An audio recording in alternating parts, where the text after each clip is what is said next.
ഞാൻ പണ്ട് സ്ഥിരമായിട്ട് പോയിക്കൊണ്ടിരുന്ന 4-5 അമ്പലങ്ങളുണ്ട്. അവിടെയൊക്കെ ഒന്ന് കൊണ്ടുപോകണോന്ന് പറഞ്ഞു.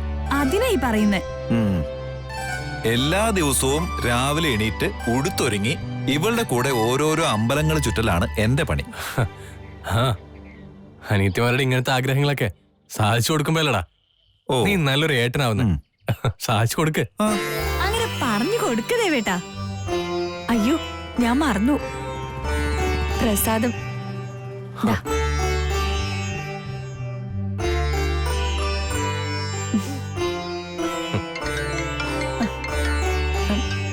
ദേ ഏട്ടന്റെ ഫോൺ ബെല്ലടിക്കുന്നു.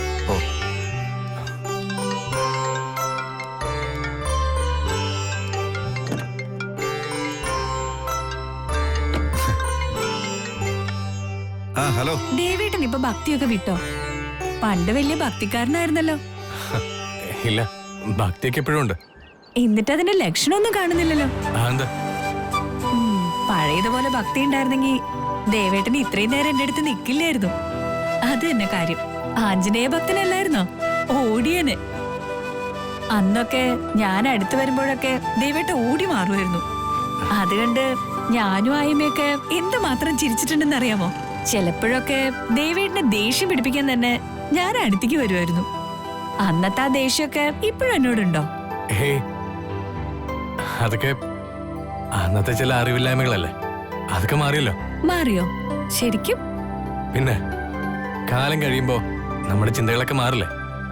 ശരി തെറ്റുകളെ കുറിച്ച് കുറച്ചും കൂടി ബോധ്യം വരില്ലേ. പിന്നെന്താ ദേവേട്ടൻ കല്യാണം കഴിക്കാത്തെ? കല്യാണം അത് പിന്നെ ബ്രഹ്മചാരിയാവാൻ ഉറച്ചിട്ട് തന്നെയാണോ? അതോ സമയായില്ലെന്ന് തോന്നിട്ടോ? അതുമല്ല, പറ്റിയ പെണ്ണിനെ കണ്ടെത്താഞ്ഞിട്ടാണോ? ഞാൻ ബ്രഹ്മചാരിയാവാന്ന് പ്രതിജ്ഞ എടുത്തതാ. അതുകൊണ്ടാ. എന്നിട്ട് ആയ്മ പറഞ്ഞല്ലോ ഇന്നാള് കല്യാണത്തിന് സമ്മതിച്ചു. തിരുവനന്തപുരത്ത് നിന്ന് ആരോ കാണാൻ വന്നൊക്കെ. അത് ഞാൻ വെറുതെ പറഞ്ഞതാ. ഇനിയും അങ്ങനെ വല്ല മോഹം തോന്നിയാ എന്നോടും കൂടി ഒന്ന് പറയണേ. ദേവേട്ടനെ പറ്റിയ കുട്ടികൾ ആരെങ്കിലും ഉണ്ടോന്ന് ഞാനും കൂടി ഒന്ന് നോക്കാം.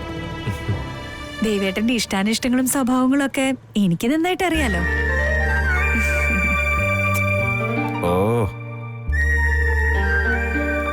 എടി എടി മീരെ, നീ ഒന്ന് വരുന്നുണ്ടോ?